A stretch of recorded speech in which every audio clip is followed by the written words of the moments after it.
आश्चर्याची गोष्ट अशी की नागपूरमध्ये दंगल होणं ही दोन्ही अर्थांनी नाचक्कीची गोष्ट आहे. म्हणजे फडणवीसांचं प्रशासन दुबळं पडलं की जिथे हिंदुत्वाचा गड आहे, जिथे केंद्रीय सत्ता आणि राज्यातली सत्तासुद्धा एकवटलेली आहे, अशा ठिकाणी दंगल होणं म्हणजे ही दुसऱ्यांदा नाचक्की होणं आहे. तर रमजानच्या महिन्यामध्ये जाणीवपूर्वक तुम्ही एखाद्या समाजाला दुःखद वाटावं असं काहीतरी घडवणं, या गोष्टी राजकारणात म्हणून शोभत नाहीत. किंवा जय पराजयाचं राजकारण असतं, पण धर्माचं राजकारण हे आळशी लोकांचं राजकारण आहे असं माझं स्पष्ट मत आहे.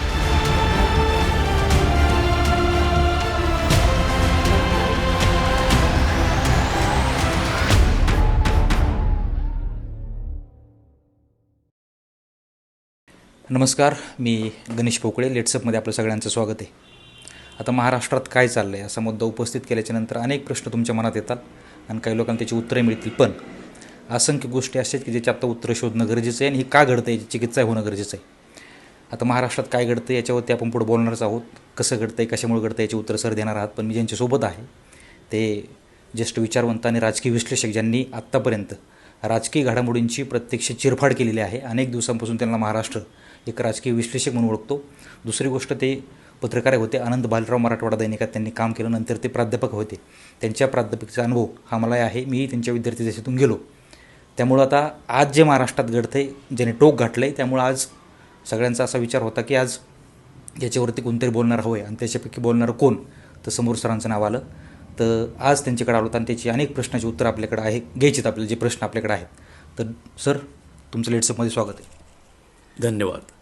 आता काय झालं, एक निमित्त काहीतरी घडतं. छावा चित्रपट आला, ठीक आहे, भावना लोकांच्या असतात, पण त्या आता टोकाला अशा गेल्या की मग औरंगजेबाची कबर हटवली पाहिजे. त्याच्यावरून इथं आंदोलन झाले छत्रपती संभाजीनगरमध्ये, ज्या जिल्ह्यात खुलताबादला ती कबर आहे. 300 म्हणजे 1707 म्हणजे 300-400 वर्षाचा इतिहास. पुन्हा काल एक आंदोलन झालं बजरंग दलाचं आणि विश्व हिंदू परिषदेचं नागपूरला. त्याच्यावरती मुख्यमंत्र्यांनी विधानसभेत निवेदन केलं आणि ते आंदोलन शांत झालं अशी परिस्थिती होती. पण रात्री अचानक दगडफेक झाली. त्याच्यामध्ये पोलीस जखमी आहेत, काहींवर कारवाई केली, अनेक लोक आत्महत्या टाकलेत.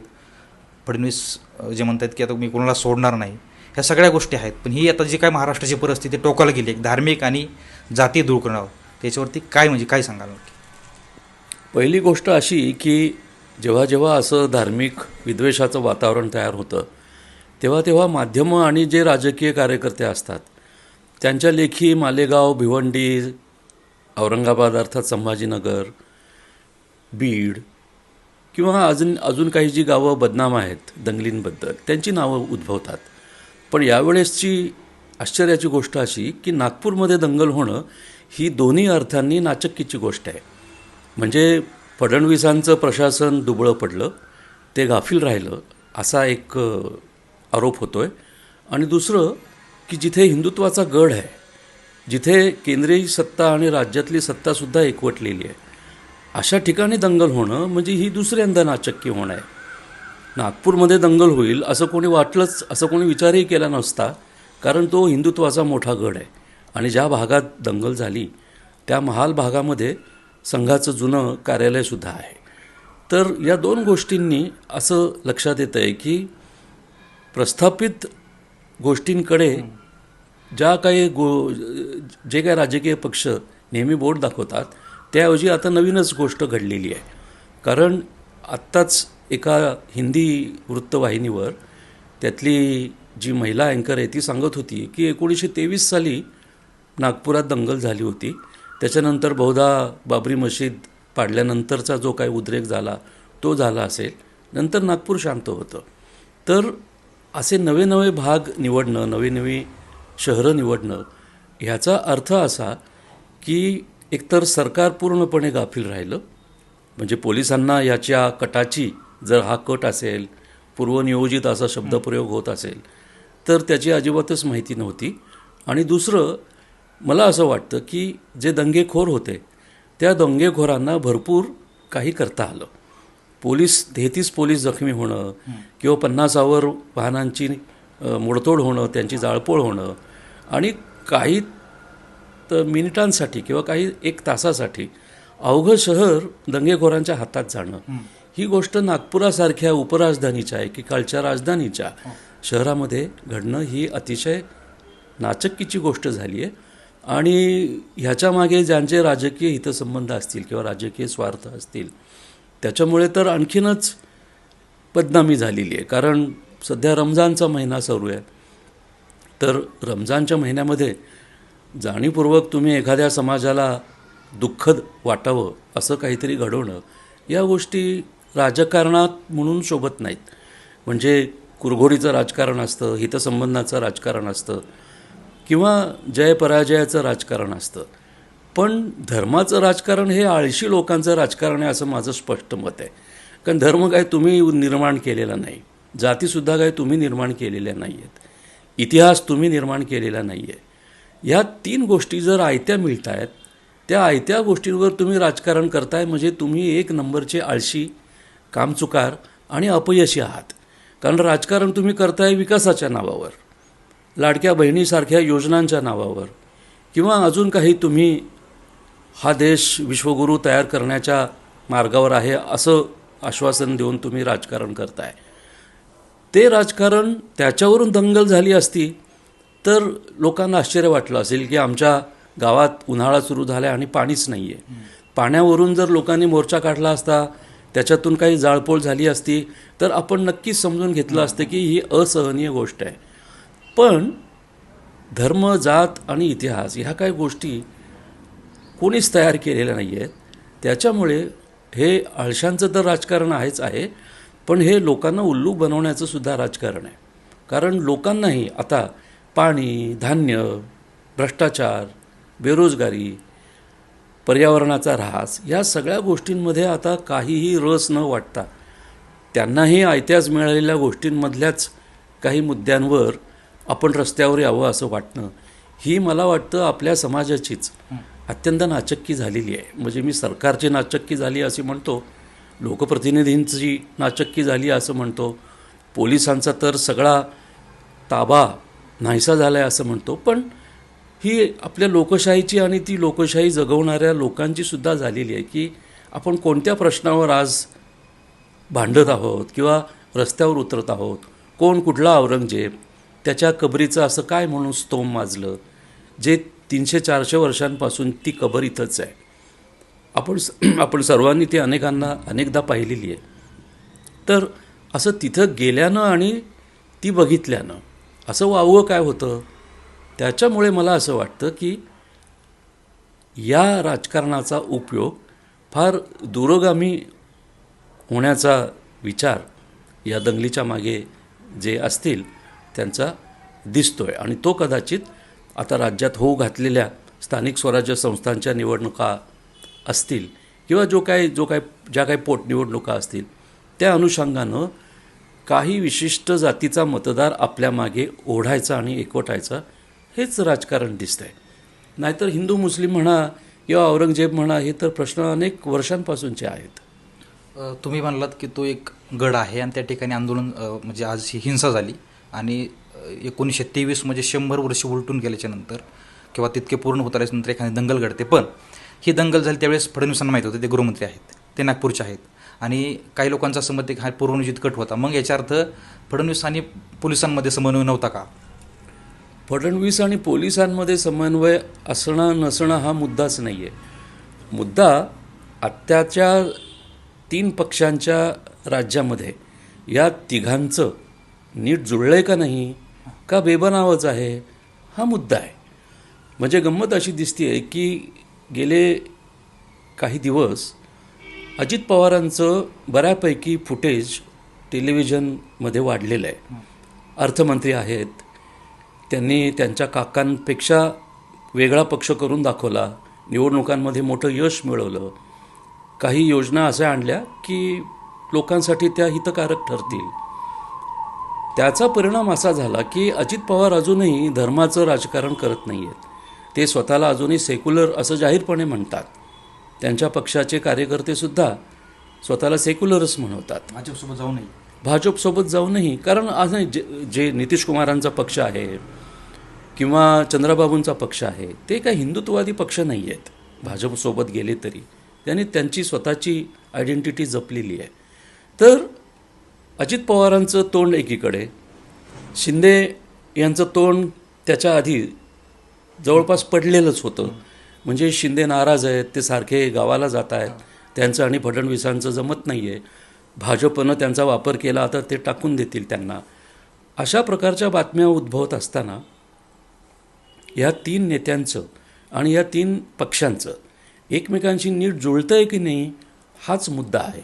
आणि कदाचित त्याच्याचमुळे तिकडे बोट जाऊ नये म्हणून असे काही मुद्दे उपस्थित केले जात आहेत, ज्या मुद्द्यांमध्ये तसं बघितलं तर काहीच राम नाही आहे, आणि तसं म्हटलं तर अगदी तुमचं जीवनच अख्खं त्याच्यामध्ये जुळून गेले की काय असं वाटावं. असा धर्माशी, जातीशी संबंधित हे प्रश्न उपस्थित केले जात आहेत. त्याच्यामुळे मला असं वाटतं की हा राजकीयच मुद्दा आहे. त्याला धर्माचा वापर करून थोडंसं डायव्हर्शन केलं जाते, डिस्ट्रॅक्शन केलं जाते, म्हणजे लोकांचं लक्ष विचलित केलं जातं आहे. नेमकं अर्थसंकल्प अधिवेशन सुरू झालं आणि अधिवेशनाच्या सुरुवातीलाच 1-2 दिवसातच अबू आझमी समाजवादी पक्षाचे म्हणले की औरंगजेब काय हा क्रूर प्रशासक नव्हता, त्याने अनेक मंदिरे बांधली आणि छत्रपती शिवाजी महाराज आणि संभाजी महाराज यांची आणि त्याची धर्माची लढाई नव्हती, राजकीय लढाई होती. याच्यावरनं विधानसभेत गदारोळ झाला आणि त्यांचं पूर्ण अर्थसंकल्प या अधिवेशनासाठी निलंबन झालं. हाच मुद्दा आहे. मला वाटतं नाना पटोलेंनी अशी शंका उपस्थित केली की अबू आझमी हे भारतीय जनता पार्टीच्या वतीनं बोलले की काय, कारण चाललंय काय, बोलतोय काय, आणि एकाएकी महाराष्ट्र असा पेटून उठतोय काय. तर ही संगती जर लावताना बघितलं तर असं लक्षात येतं आहे की लोकांचं लक्ष विचलित करण्यामध्ये पटाईत असलेला भारतीय जनता पक्ष हा आपल्या अपयशावर पांघरून घालण्यासाठी वारंवार अशा गोष्टींचा वापर करत असतो.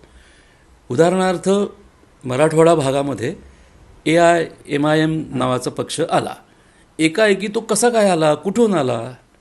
तो निजामानं स्थापन केलेला पक्ष असताना आणि निजामाविरुद्ध याच मराठवाड्यानं मोठा संघर्ष दिलेला असताना त्याच निजामाचा पक्ष पुन्हा आपल्यावर येऊन राज्य करावा असं वाटतं कुणा लोकांना?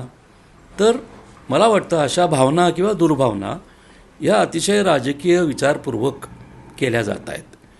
म्हणजे ज्यांनी MIMचा स्वीकार केला अशा लोकांनाही धर्माची एवढी भुरळ पडली की हा मूळ मुद्दा राजकारणाचा आहे हेच त्यांच्या लक्षात आलं नाही.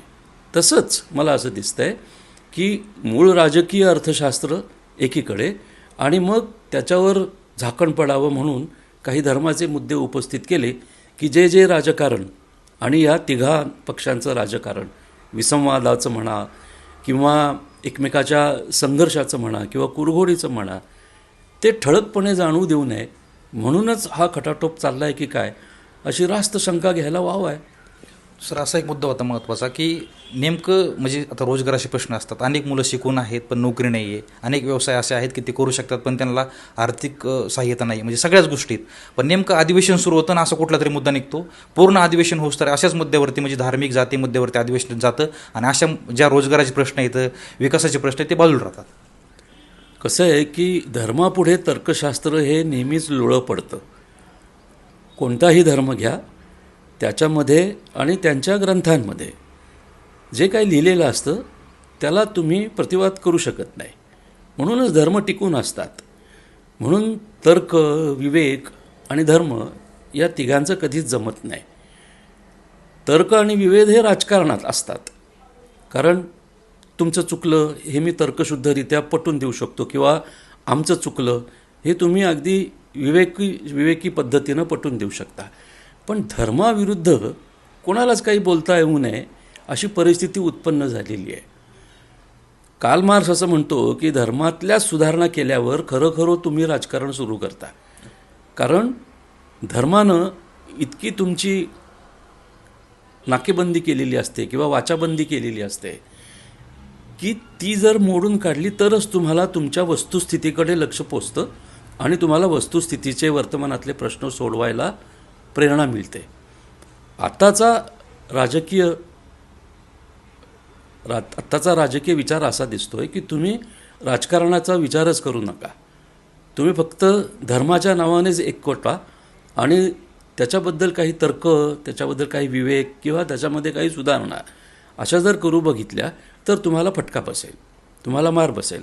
कारण धर्म हा अशी एक अभिन्न अखंड अशी गोष्ट आहे आणि म्हणून सनातन हा शब्द वापरला जातो की जे जे येतं आहे ते सनातन आहे, त्याच्यात नवं जुनं असं काहीच नाही आहे.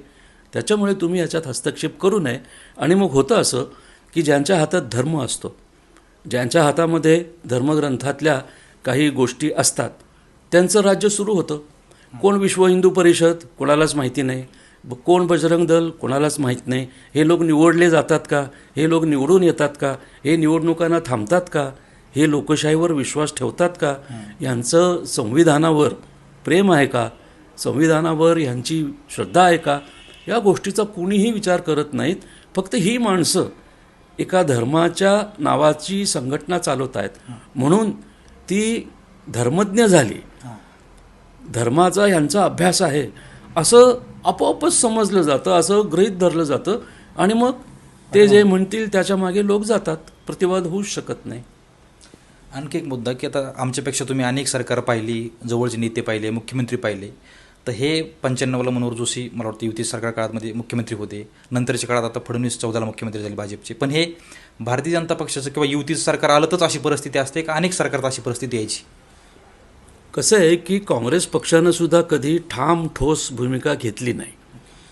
म्हणजे धर्मसुधारणा करणाऱ्या लोकांचं कौतुक केलं, आपल्या संतांचं कौतुक केलं, किंवा जे समाजसुधारक होते फुले शाहू आंबेडकर तर आहेतच, पण त्याच्यासोबत लोकहितवादी आगरकर, विठ्ठलरामजी शिंदे किंवा ब्राह्मणेतर चळवळीतले, सत्यशोधक समाजातल्या चळवळीतले जेवढे जे जे लोक होते त्या सर्वांचं त्यांनी कौतुक केलं. पण आचरणात त्या गोष्टी आणल्या का, तर त्या कधी आणल्या नाहीत. कारण प्रश्न तोच की मला यांच्या रोजच्या व्यवहारातलाच जो काही भाग असेल जीवन जगण्याचा, तोच जर मी गोंजारला, तोच जर मी पुरस्कारला तर मला मतं मिळतील. म्हणजे पोटापाण्याचे प्रश्न तर काय ते चालूच राहतात, किंवा रोजगाराचा मुद्दा असेल तर तो चालूच राहतो. महागाई काय माझ्या हातात काहीच नाही, स्वस्ताई काय माझ्या हातात काहीच नाही, असं म्हणत म्हणत म्हणत अगदी जन्मापासून ते मृत्यूपर्यंत ज्या ज्या धार्मिक गोष्टी असतील, ज्या ज्या पारंपरिक गोष्टी असतील त्याच्यामध्ये सामील होणं, ह्याचा अर्थ जनसंपर्क करणं आणि त्याच्यातून निवडून येत राहणं, एवढ्यापुरतंच राजकारण झालं.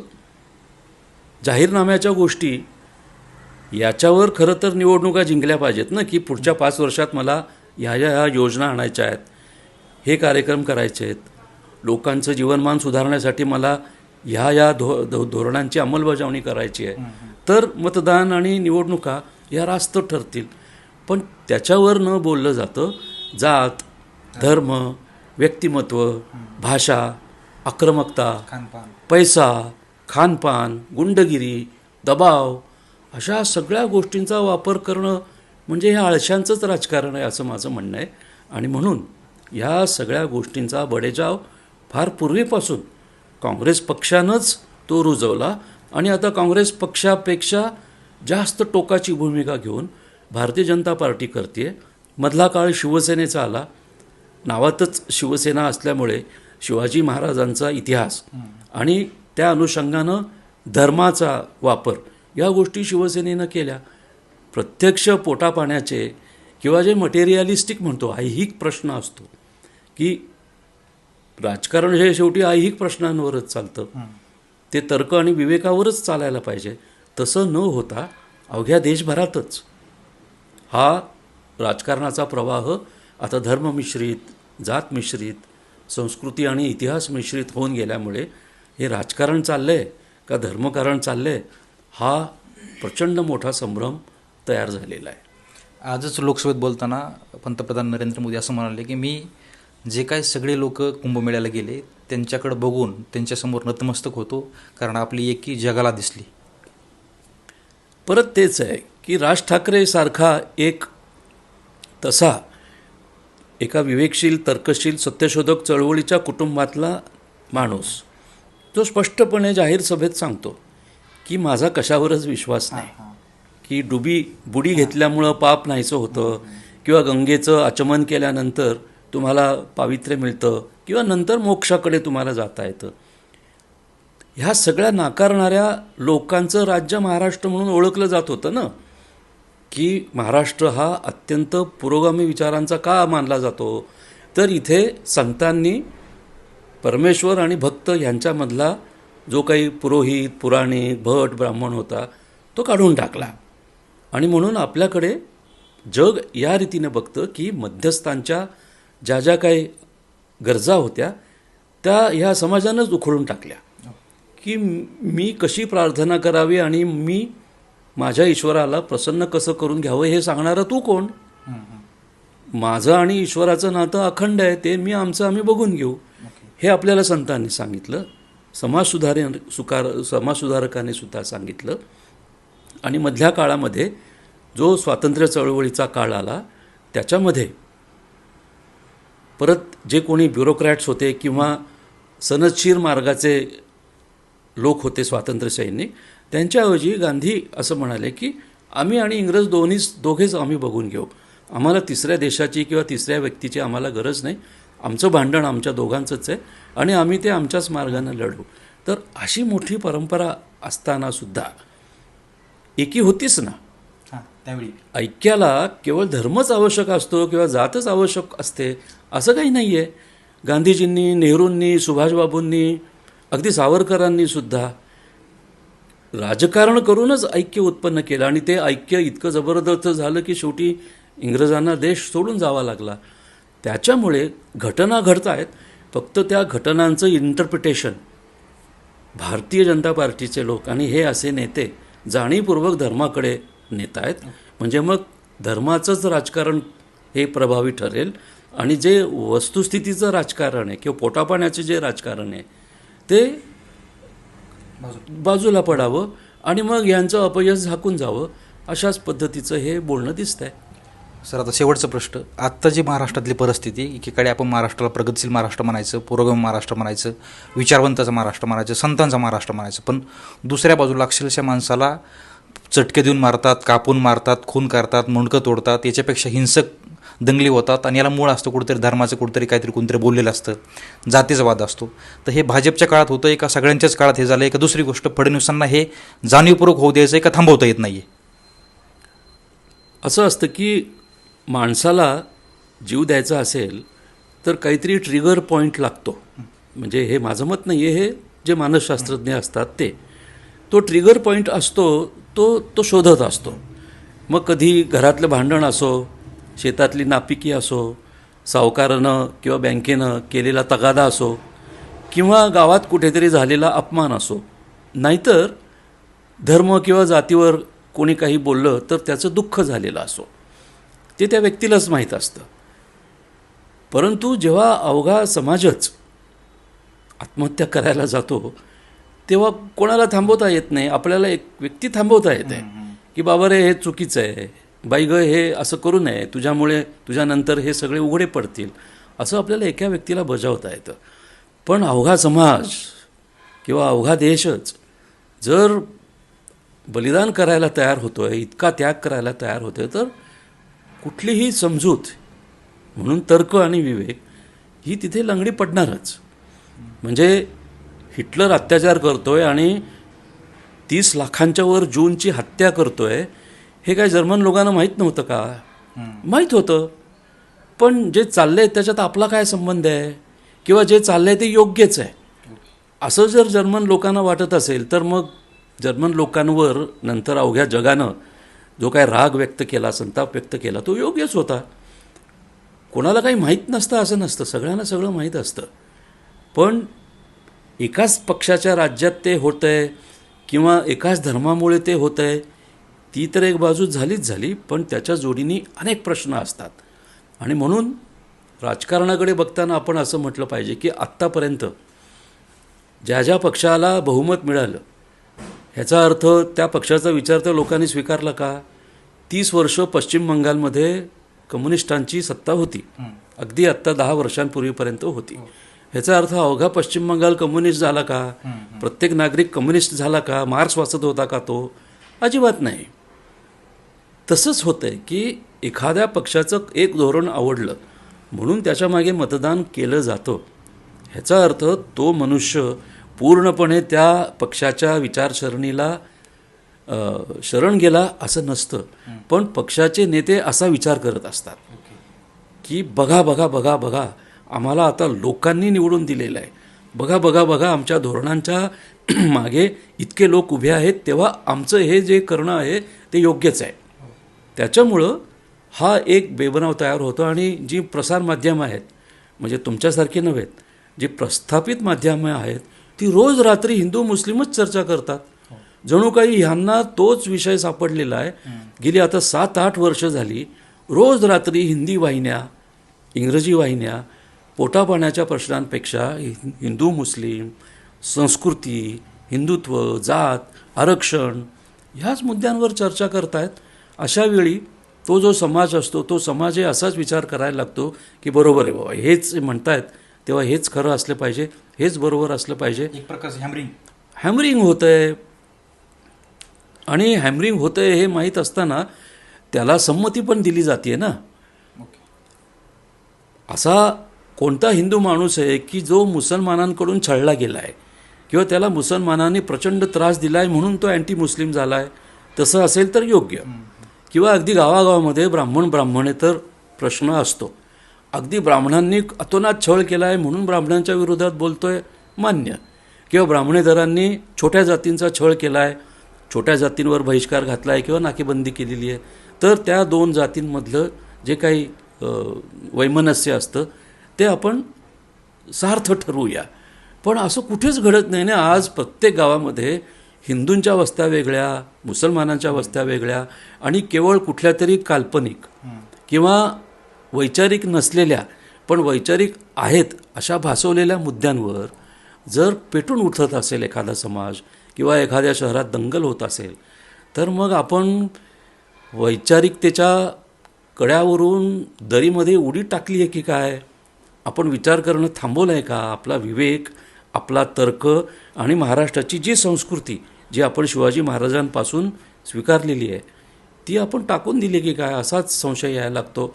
त्याच्यामुळे आत्ताचं जे काय चालू आहे ते अत्यंत विषण्ण करणारं चित्र आहे. ते महाराष्ट्राला अजिबात शोभणारं नाही. काही दिवसांपूर्वीच मुख्यमंत्री दावोसला जाऊन इतक्या करोड रुपयांच्या गुंतवणुकीच्या कराराबद्दल बोलून आले, पण मग असं वातावरण झाल्यावरती गुंतवणूक येईल का? परदेशी जे गुंतवणूकदार भांडवलदार आहेत ते औरंगाबादमध्ये येतील का?